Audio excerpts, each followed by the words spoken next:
Bonjour et bienvenue dans Rideau Rouge, votre rendez-vous culturel hors des sentiers battus. Je suis Alex, metteur en scène et fondateur du Bazar Culturel. Après avoir été 7 ans directeur de compagnie, j'ai monté un centre d'animation itinérant pour démocratiser l'accès à la culture et encourager les pratiques artistiques populaires. Dans ce podcast, je pars chaque semaine à la rencontre de personnalités, libres penseurs ou collectifs qui contribuent par leurs actions au partage des savoirs et des expériences. Alors si vous êtes à la recherche d'une parole engagée, montez vite à bord car le départ est imminent. Hello tout le monde et bienvenue dans le 43e épisode de Rideau Rouge, le podcast qui chaque semaine vous fait découvrir une expérience de vie dans le but de construire collectivement du savoir. Aujourd'hui, apprêtez-vous à vivre un voyage extraordinaire dans l'infiniment petit. Mon invité s'appelle Loïc Ternisien, il est scientifique de formation et exerce comme naturopathe et énergéticien entre la France et le Canada. Fondateur du centre de formation Navae, Loïc est également conférencier et auteur. Il a récemment développé et théorisé dans un livre ce qu'il a appelé la naturopathie quantique, une manière un peu différente de concevoir la santé, qui s'appuie évidemment sur une approche intégrative telle que l'on peut le voir chez de nombreux naturopathes, mais qui va bien au-delà.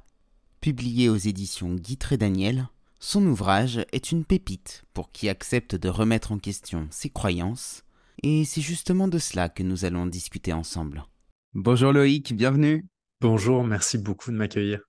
Avec grand plaisir, vous avez écrit un ouvrage, La naturopathie quantique, dont vous allez nous parler aujourd'hui, et j'ai vraiment très très hâte de vous entendre à ce sujet que j'ai découvert par votre livre et aussi par d'autres interviews que vous avez faites. Donc vous recevoir aujourd'hui sur Rideau Rouge, c'est vraiment un réel plaisir et un honneur.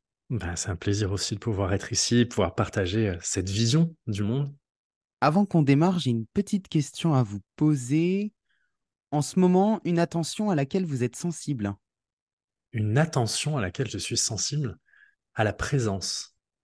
Voilà, la présence et peut-être l'écoute aussi. Dans tous les sens du terme. Dans La tous les présence. sens du terme, vraiment. Le fait d'être présent, d'être là et d'être à l'écoute de soi et à l'écoute des autres. C'est vraiment des choses qui en ce moment me parlent beaucoup. Quel est votre parcours, Loïc? D'où est-ce que vous venez? Comment est-ce que vous vous êtes formé? Oula, bon, on est censé tenir moins d'une heure. Non, je blague.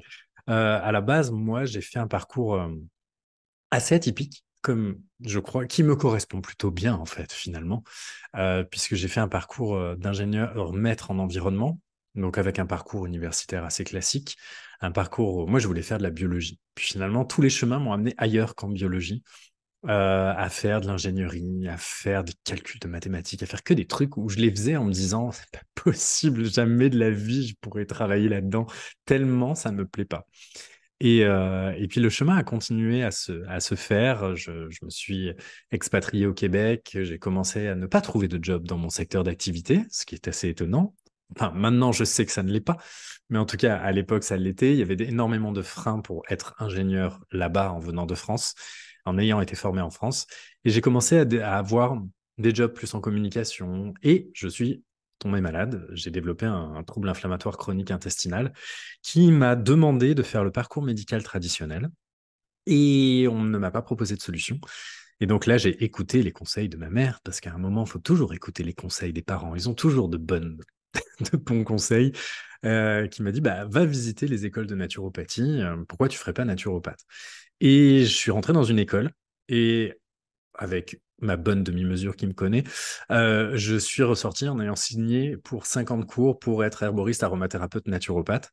Et c'est un petit peu au même moment que j'ai vécu un événement personnel qui m'a fait ancrer et accepter que j'avais des perceptions, que j'avais des capacités et une sensibilité peut-être plus élevée que certaines autres personnes. Et en fait, le naturopathe et l'énergéticien ont grandi dans les 11 dernières années ensemble, sans cacher l'un, sans cacher l'autre, puisque bah, mine de rien, c'est grâce à ces deux facettes de qui je suis que j'ai pu parler et recevoir la naturopathie quantique et pouvoir la transmettre dans ce livre.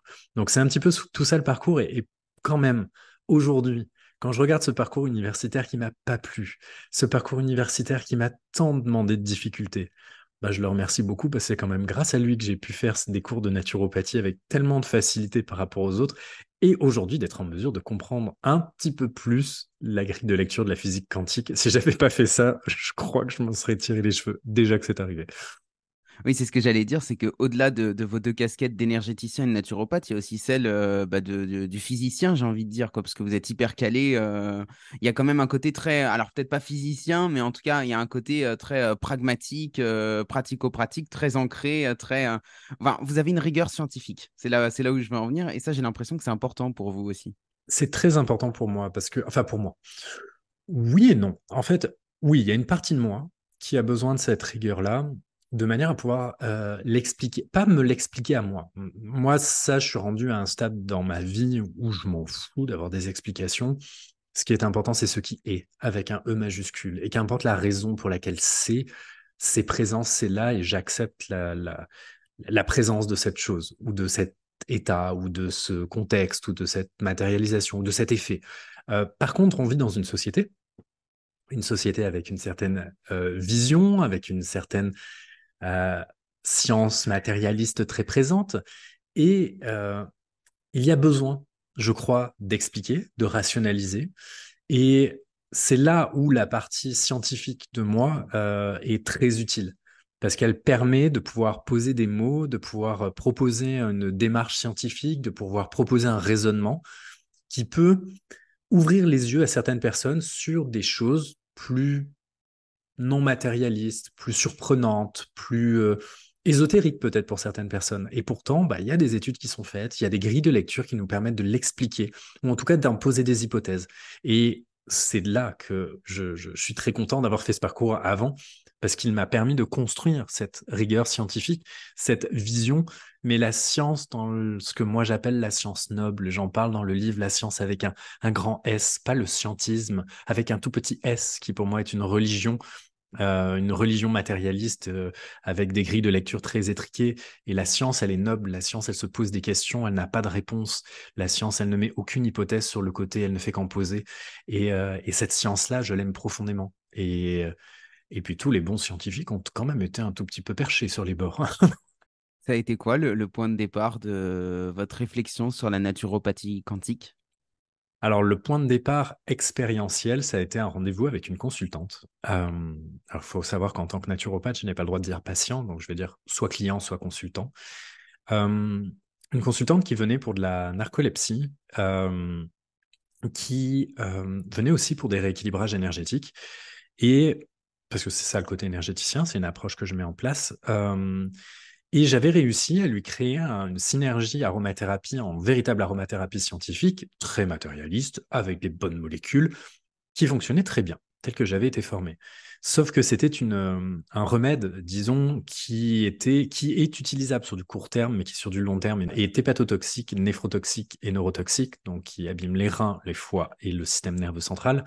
Et je ne pouvais pas le garder sur du long terme. Donc à chaque fois, j'essayais de moduler, de changer, de trouver d'autres manières, d'autres molécules qui pouvaient se garder sur du long terme. Et à chaque fois, elle revenait vers moi en gueulant parce que ça ne fonctionnait pas aussi bien que le premier mélange. Et à juste titre, hein, les molécules n'étaient pas les mêmes. Et elle fait un rééquilibrage énergétique avec moi. Et là, j'ai un flash, j'ai une vision où je me vois mettre une goutte d'huile essentielle dans une fiole et lui demander de la porter. Et j'étais déjà arrivé à un stade assez bête et discipliné où quand on me montre quelque chose, je sais souvent que c'est plus juste que ce que moi je pourrais penser avec mon petit mental. Donc je vais prendre ma petite fiole, je mets ma petite goutte et je lui donne et je vois ses yeux grands ouverts en mode mais qu'est-ce qui me fait celui-là? Et elle avait assez confiance en moi pour le faire et elle revient me voir 3 semaines, un mois après pour son rendez-vous de suivi en me disant Loïc, écoutez, là sérieux, je l'ai fait parce que j'ai confiance en vous, ce qui est très important en naturopathie quantique, mais je me suis dit clairement que vous étiez un peu siphonné là. Il y avait un truc qui tournait pas rond dans votre cerveau. Parce qu'elle me dit, bon, euh, mais je l'ai fait. Je l'ai fait et je ne porte jamais de pantalon ou de poche, donc j'ai été obligé de mettre la petite fiole dans mon soutien-gorge. Et je me suis rendu compte que j'avais des palpitations cardiaques, j'avais une stimulation au niveau cardiaque, et j'ai quand même réussi à diminuer mes médicaments avec l'accord de mon médecin. Et c'est là que je me suis dit, ouf, là il se passe quelque chose que j'ai pas tout à fait compris. Il se passe quelque chose qui dans une goutte à l'intérieur d'une fiole complètement hermétique, sans aucun contact, ni olfactif, ni cutané, ni gustatif, rien, fait que ma consultante, elle a les effets positifs du remède, elle n'en a pas les effets négatifs. Bon, c'est sûr qu'après, elle l'a mis ailleurs que proche de son cœur pour éviter d'être trop stimulé au niveau du muscle cardiaque, mais il y avait quelque chose qui fonctionnait et ça ne pouvait être que quelque chose qui passe au travers du verre. Et ce qui passe au travers du verre, bah, c'est des ondes, c'est de l'ondulatoire et c'est pas de la molécule. Et c'est à partir de ce moment-là que petit à petit, j'ai tendu l'oreille par rapport à ce que je pouvais entendre provenant de l'invisible ou provenant du cloud, comme moi je l'appelle. Je suis juste branché en Wi-Fi avec, comme nous tous, hein, mais j'ai peut-être plus de faculté à écouter ce qui vient. Et, euh, et j'ai commencé à écouter. Et puis sur mon chemin se sont mis des expériences clients, beaucoup d'expériences clients, les unes après les autres, pour un peu conforter ce que j'étais en train de faire. Et de fil en aiguille, au fur et à mesure, bah, je me suis rendu compte que dans la bouche de mes clients, il semblait que ma naturopathie était un peu différente de celle des autres.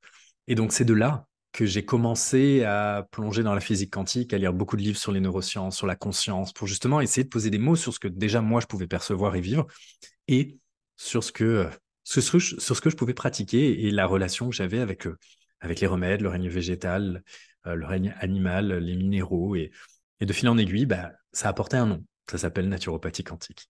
Oui, du coup, vous avez théorisé ça, on peut le dire de cette façon-là, et vous en avez fait un ouvrage qui est finalement accessible aussi bien aux naturopathes qu'aux personnes qui veulent prendre en main leur santé de manière plus naturelle. Tout à fait. C'est vraiment un livre c'est un cheminement de pensée. Je pense qu'il a été très thérapeutique. Enfin, je pense pas. Il a été très thérapeutique pour moi, ce livre, parce il a fallu, et il a été très, très, très difficile à écrire. En général, mes livres, je les écris en quelques semaines, quelques mois, parce qu'à partir du moment où c'est clair dans ma tête, le raisonnement se fait, que ce soit pour le guide ultime de l'herboristerie ou pour naturopathie, le guide saison par saison, mes deux premiers livres, ils se sont écrits très rapidement parce que c'était assez clair dans ma tête. Là, il a fallu que je pose des mots sur quelque chose d'impalpable, sur quelque chose qui n'a pas de cadre, sur quelque chose que je pratique de manière complètement naturelle. Et ça a été le véritable défi de l'ouvrage. Tout en essayant de créer un cheminement de pensée, un raisonnement, comme je l'avais vu dans mes cours de biochimie ou mes cours de génétique par le passé, où il fallait en fait à un moment créer une démarche scientifique, poser des hypothèses, essayer de les élaborer, essayer de les expliquer, essayer de créer un cheminement de pensée assez solide pour arriver à des conclusions. Et en fait, la naturopathie quantique, finalement, c'est la conclusion du livre. Mais avant d'essayer de comprendre ça, eh bien, il fallait revoir c'est quoi la physique, c'est quoi la physique quantique, en quoi nous sommes faits de physique, donc la biologie quantique rentre là-dedans, et puis finalement, l'eau, quel rôle joue l'eau à l'intérieur de ça, et puis finalement, la conscience, c'est quoi dans tout ça. Et donc, il y a ce cheminement de pensée dans le livre qui amène le lecteur. Moi, ce que j'aime, c'est prendre la personne par la main et l'amener à revoir les bases les unes après les autres et renchérir, rajouter de l'information. Et oui, c'est accessible à pas uniquement aux naturopathes, à tout le monde, parce que cette vision du monde, pour moi, elle est nécessaire à tout le monde, avec un angle naturopathie. Et ce que j'aime beaucoup, c'est qu'un grand nombre de lecteurs me dit avec beaucoup d'humour, mais votre livre là, il parle pas que de naturopathie, hein. Non, mais parce que si je lis entre les lignes, il se passe autre chose. Tout à fait. Il y a autre chose entre les lignes de l'ouvrage et je suis très touché quand certaines personnes arrivent à le sentir. Ce autre chose, c'est votre rapport à l'invisible. C'est, oui, il y a mon rapport à l'invisible, il y a mes témoignages, mes expériences liées à l'invisible. Et, euh, et surtout, ça explique, enfin en tout cas, ça explique, ça théorise possiblement l'invisible ou les sentis, ce que les gens peuvent sentir de leur côté. Et j'ai beaucoup de gens qui lisent le livre et qui me disent, oh mon Dieu, si vous saviez comme ça m'a permis d'accepter le fait que bah, moi aussi je sens des choses, que moi aussi j'ai toujours senti que je faisais des choses avec mes mains. Bah, ça m'a permis d'oser, de mettre plus de l'avant le travail énergétique que je fais spontanément, mais en tant que personne cartésienne, j'osais pas le faire. Et ça, c'est les plus beaux cadeaux qu'on peut m'envoyer quand on lit le livre. Si, au travers de mon expérience, ça peut rassurer des personnes euh, qui ont besoin, justement, c'est ce qu'on disait au début, de cette vision matérialiste, de ces explications basées sur la belle science, et si ça peut leur permettre justement d'aller plus loin et d'accepter ça, mais c'est un cadeau magnifique. J'en suis plein de gratitude. Alors, je vais vous poser une question un petit peu difficile, comme ça peut-être. Comment est-ce qu'on pourrait décrire facilement, rapidement, je ne sais pas si ça fonctionne, mais la physique quantique? Hmm. La physique quantique, c'est une autre vision du monde. La physique quantique, c'est, si on veut faire simple, pour moi, c'est de passer de 2 dimensions à 5 dimensions.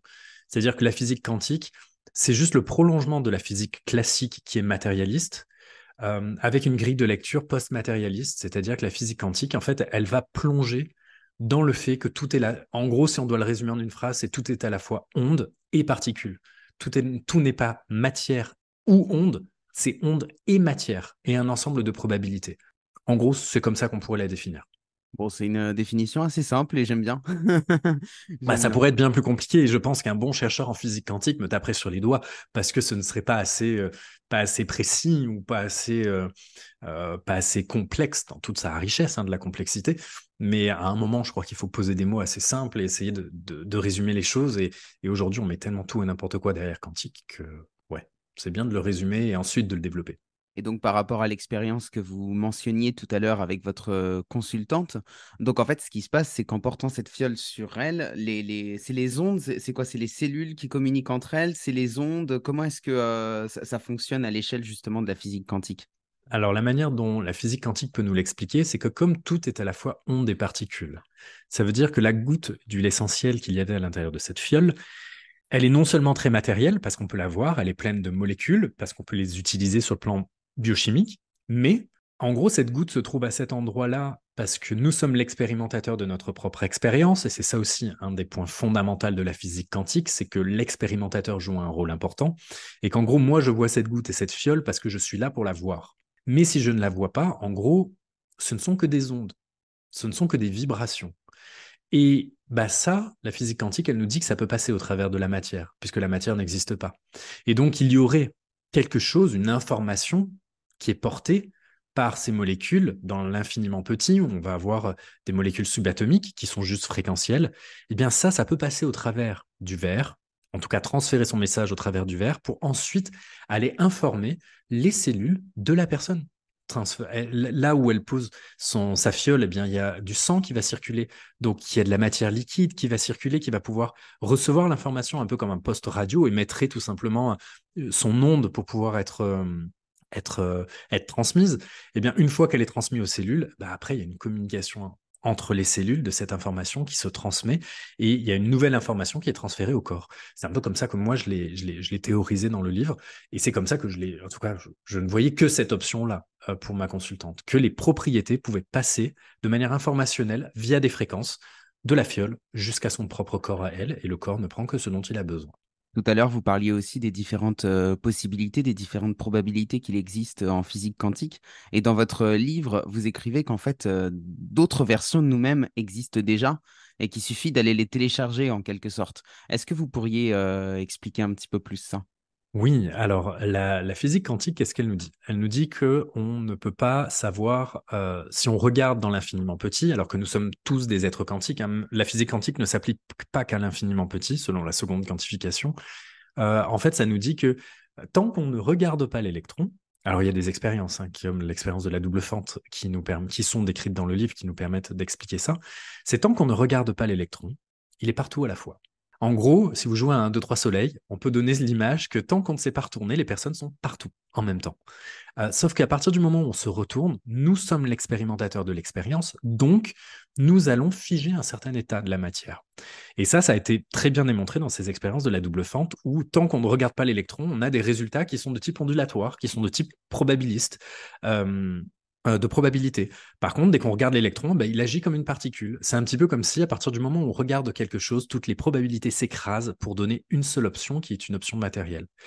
Et bah, moi, j'ai extrapolé ça en me disant, bon, bah, puisque je suis ou nous sommes les expérimentateurs de notre propre expérience, ça veut dire que l'expérience que nous vivons, notre propre matière, eh bien, nous la voyons et nous la percevons comme ça parce que nous sommes là en tant que conscience pour la voir de cette manière-là. Donc, ça veut dire que les autres probabilités de nous existent. Et moi, ça m'a beaucoup plu de pouvoir dire que bah, la version de nous qui est en bon état général, mais la version de nous qui est aussi pire en termes de santé physique, eh bien, les deux existent. Et nous, on se trouve un petit peu entre les deux. Et l'avantage, c'est de se dire, bah, c'est à moi, en tant qu'expérimentateur, de savoir qu'il y a d'autres versions et de faire en sorte de télécharger cette version de moi-même, qui est dans un meilleur état, peut-être physique, peut-être en tant que santé mentale, même en tant que personne. Et il y a des personnes de partout au travers le monde qui le disent que le monde change à partir du moment où on accepte de changer nous-mêmes. Quand on change nous-mêmes, le monde change au complet. Et c'est Gandhi, je crois, qui disait que nous devons être le changement que l'on veut voir dans le monde. Tout ça vient parler de physique quantique.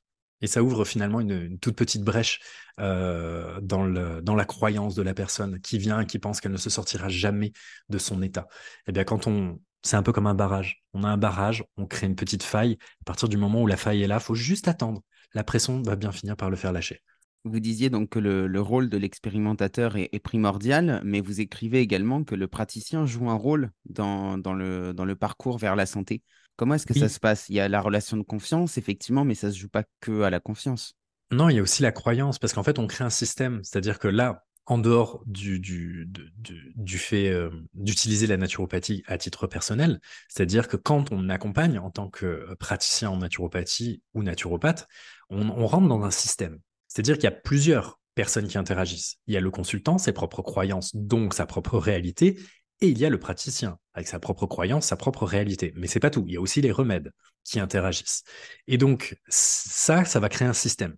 Et ce système-là, il est de manière complexe et riche, en permanence influencé par l'ensemble des personnes qui sont là.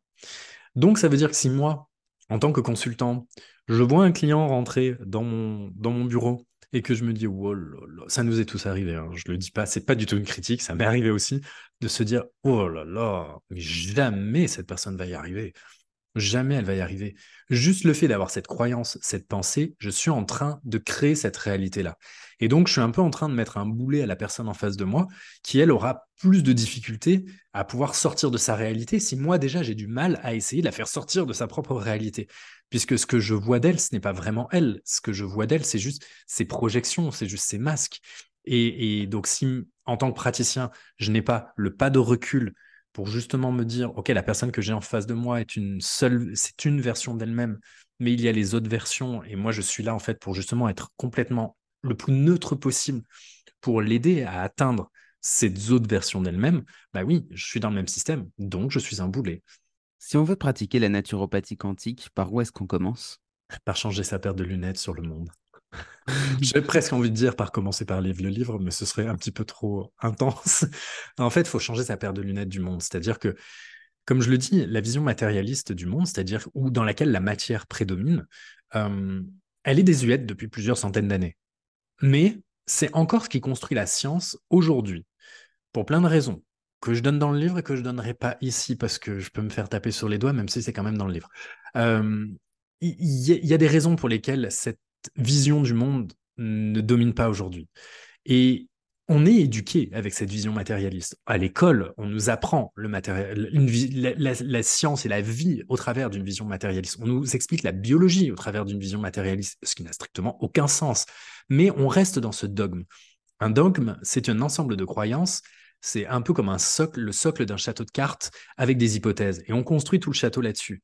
Donc la première chose à faire pour justement pouvoir parler de naturopathie quantique ou travailler ou mettre en place dans son quotidien la naturopathie quantique, eh bien c'est déjà de commencer par changer soi, changer sa vision du monde, changer sa vision de la réalité. Et une fois que ça s'est fait, bah finalement ça devient une évidence, ça devient hyper simple. Parce que oui, on va pouvoir utiliser les remèdes de manière différente. Oui, on va pouvoir interagir avec le règne végétal de manière différente. On va pouvoir agir avec les autres de manière différente. Et finalement, tout devient assez fluide. Je donne des formations en Savoie, en naturopathie quantique. Et en fait, je le vois dans toutes les formations. C'est-à-dire qu'à partir du moment où il y a le déclic, où il y a le switch, où la personne, en fait, ah, ça y est, elle a basculé parce qu'elle a eu une expérience ou parce qu'elle a eu voilà, une épiphanie ou un mot ou une phrase qui lui a permis de switcher, bah là, ça devient hyper simple. Là, les choses deviennent beaucoup plus simples parce que elle devient finalement créatrice de sa réalité. Et, et vraiment, la première chose à faire, c'est ça, c'est d'accepter de changer sa paire de lunettes sur le monde, de passer d'une lunette matérialiste, hop, on les pose, elles sont plus à notre vue, on change de paire de lunettes et Là, finalement, on relie avec cette nouvelle paire de lunettes le monde, les accompagnements, les plantes, les remèdes, les huiles essentielles. On comprend les fleurs de bac, on comprend les élixirs de cristaux que l'on ne peut pas comprendre avec une vision matérialiste. Quel rôle joue l'eau là-dedans? Un très grand rôle, puisque sans l'eau, la structure d'ADN ne pourrait même pas rester en 3D plus que quelques picosecondes. Donc on est largement inférieur à la seconde. Là, je me suis basé sur les travaux de plusieurs chercheurs, que ce soit Benveniste, que ce soit Montagnier, ou encore les travaux du professeur Marc-Henri, sur l'eau, sur la mémoire de l'eau, sur la structure de l'eau. Et tous ces chercheurs-là nous le disent, avec une vision, encore une fois, post-matérialiste, parce qu'avec une vision matérialiste, l'eau, c'est H2O, point. Avec une vision post-matérialiste, c'est vraiment autre chose. Et j'insiste là-dessus parce que c'est pas deux visions qui s'opposent. C'est deux visions qui travaillent ensemble. Donc moi, j'ai rien contre les matérialistes, mais laissez-moi avec ma vision du monde. C'est-à-dire, votre vision, elle est juste dans votre champ de pensée. Elle est juste fausse dans mon champ de pensée. Et cette eau, le professeur Marc-Henri a démontré qu'il y avait un quatrième état, hein, liquide, solide, gazeux et morphogénique. Et cet état morphogénique, c'est justement l'état qui permet de créer la structure de tout ce qui est, de tout ce qui existe. Prends l'exemple d'un château de sable. Un château de sable avec du sable sec, vous n'arriverez pas à le faire tenir en 3D. Par contre, avec un tout petit peu d'eau, eh bien là, ça deviendra un beau château de sable. Et il montre aussi que l'eau se charge en information et se décharge en information. Et donc, il est possible le fait de savoir que nous sommes de l'eau qui se charge en information le long de notre vie, eh bien, c'est intéressant de savoir que l'idée, c'est de décharger un petit peu cette information, de faire un petit peu d'ordre dans notre chambre pour pouvoir permettre au corps de fonctionner de manière optimale. Et d'un autre côté, bah, on sait qu'on peut rajouter de l'information au quotidien. La quiz des ondes électromagnétiques, des téléphones et de toutes ces informations qui sans arrêt nous bombardent, nous, en tant que eau sur pattes. Et l'eau, justement, c'est un des vecteurs, un des outils qui est assez simple à utiliser et que l'on peut utiliser en naturopathie quantique de manière presque abusive. Vous connaissez la technique, j'imagine, du verre d'eau magique qui consiste à informer l'eau dans un verre, à la laisser reposer et à la boire au bout d'un certain temps pour transformer notre mentalité. Alors oui, on peut faire plein de choses en informant l'eau. Il faut savoir que quand on informe l'eau, après ça dépend la manière de l'informer. Il y a plein de manières d'informer l'eau, hein. C'est vraiment là, faut suivre son intuition parce que c'est juste une projection d'information à l'intérieur de l'eau. Informer un verre d'eau comme ça sur une longue durée, ça va vraiment être avec un mot ou avec quelque chose d'écrit qui va rester. Par contre, quand c'est avec la pensée ou juste avec la connexion au cœur, là finalement l'eau faut la boire assez vite parce que bah il y a plein d'ondes électromagnétiques autour de nous qui vont avoir un impact sur cette eau. Mais c'est un véritable remède. Moi, j'ai déjà vu le professeur Marc-Henri nous faire j'ai fait une conférence avec lui et quelqu'un était stressé, il lui a fait une eau déstressante. Et elle était complètement zen, la personne après. Moi, j'ai trouvé ça fabuleux. J'aurais pas été jusque-là. Mais l'eau, on peut littéralement en abuser.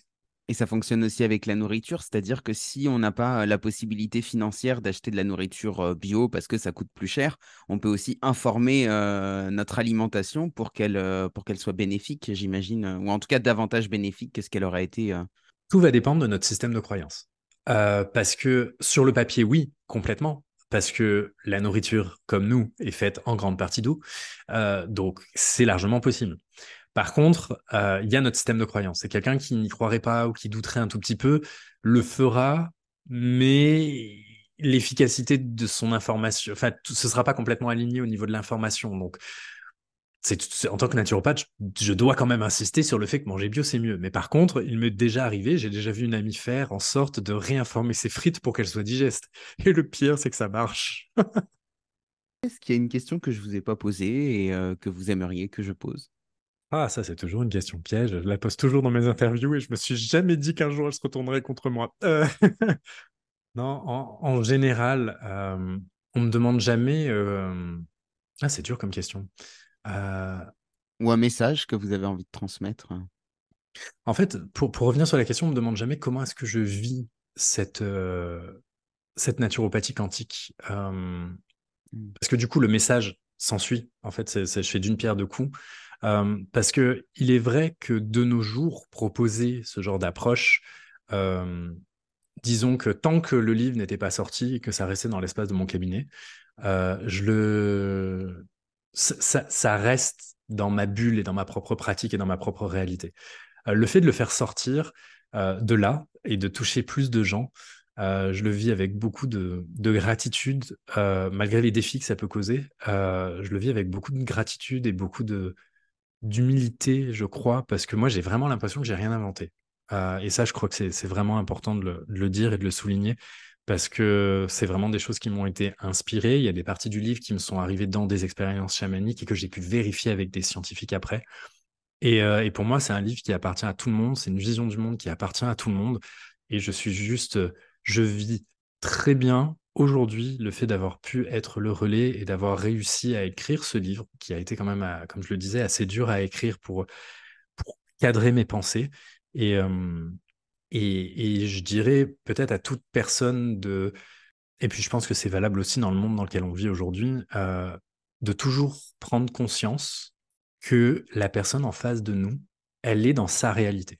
Donc comme elle est dans sa réalité, eh bien, il y a des choses qu'on ne peut pas comprendre parce que c'est sa propre réalité. Et qu'importe si sa réalité, elle est bien pour nous, elle est mal pour nous, elle est mauvaise ou quoi que ce soit, c'est sa propre réalité. Et je trouve que c'est assez apaisant de juste prendre l'autre personne comme étant une partie de nous-mêmes avec juste une vision du monde qui est différente, et de par sa propre histoire et de par tout ça.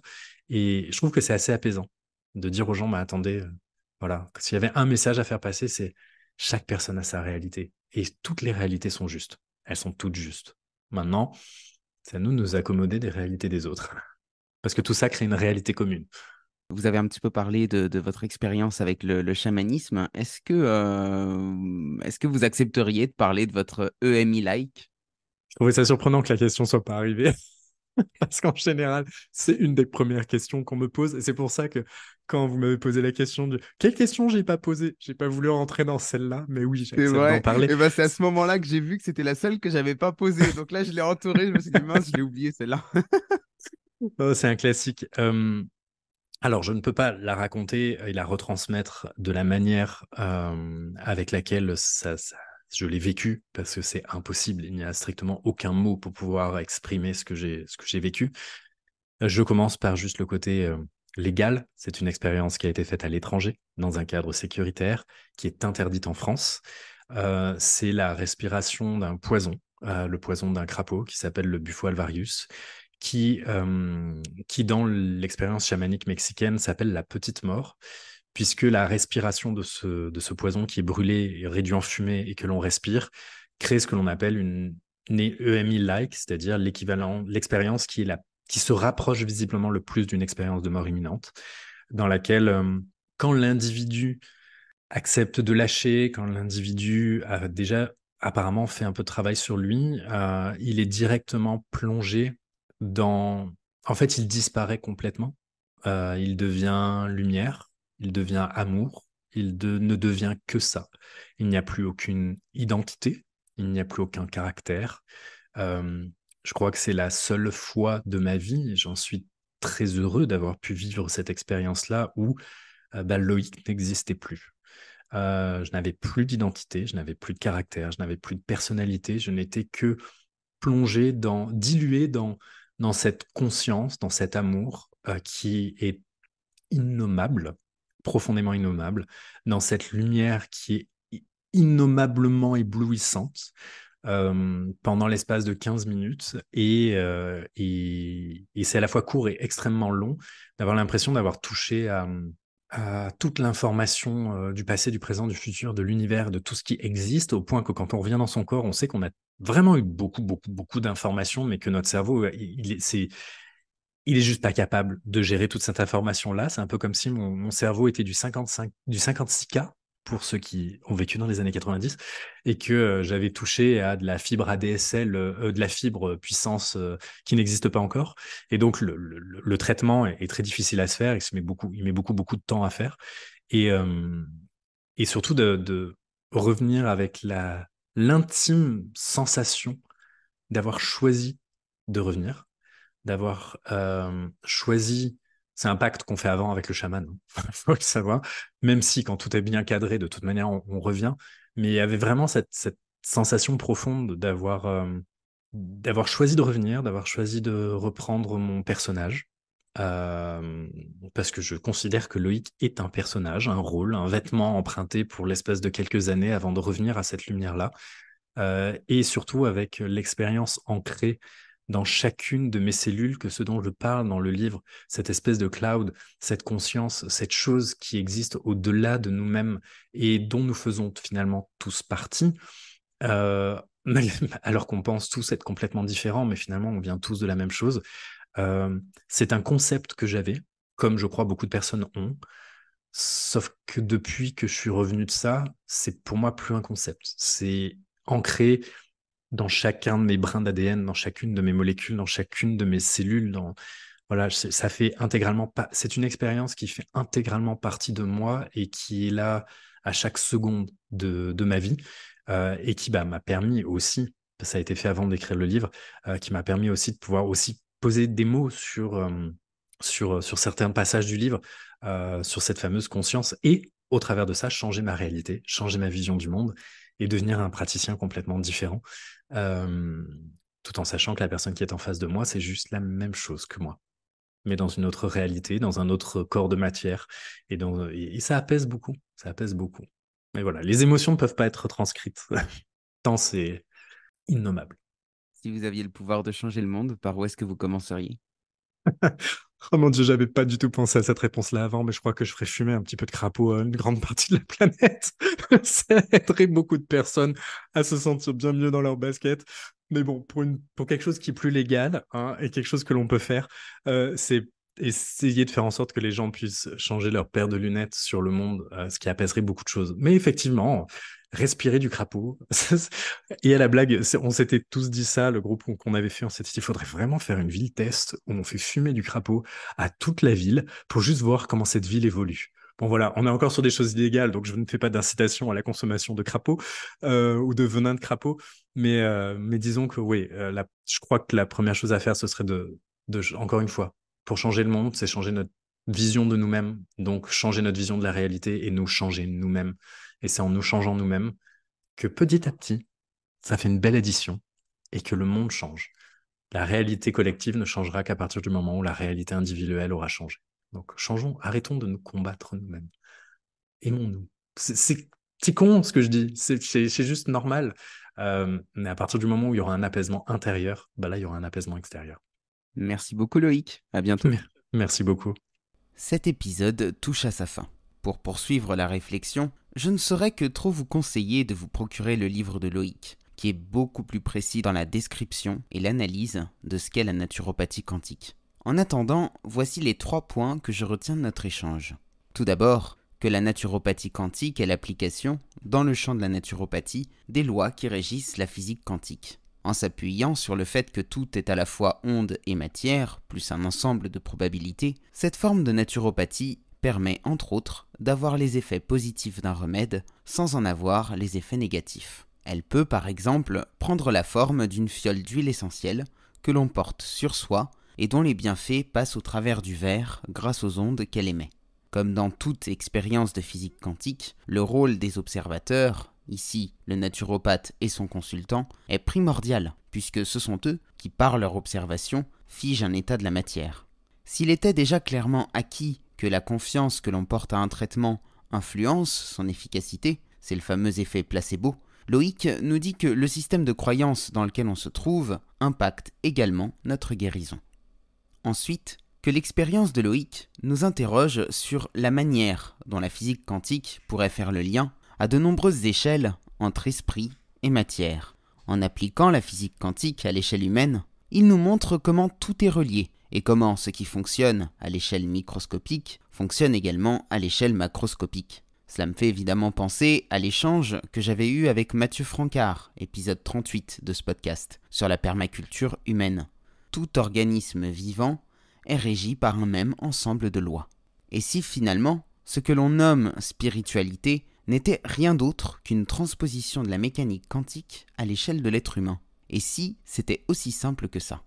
Enfin, que si l'on admet qu'il existe d'autres versions de nous-mêmes dans d'autres réalités potentielles, il ne tient qu'à nous de les télécharger. Pour ce faire, Loïc nous parle d'un outil surpuissant et pour le coup gratuit, donc accessible à tous, la réinformation de l'eau que nous buvons. Où que nous soyons, et quelles que soient les conditions dans lesquelles nous vivons, nous pouvons, par la pensée, informer notre eau pour lui donner les propriétés que nous souhaitons lui donner, que ce soit dans un but thérapeutique ou non, et ainsi créer comme une porte d'entrée vers une autre réalité. Si le podcast vous a plu, n'oubliez pas de lui laisser une note positive et de vous abonner si ce n'est pas déjà fait. Et pour celles et ceux qui veulent aller plus loin, vous pouvez soutenir le Bazar culturel en adhérant à l'association. Le lien est en description, de même que toutes les informations relatives au travail de Loïc. Merci d'avoir écouté cet épisode et à la semaine prochaine pour une nouvelle rencontre hors des sentiers battus.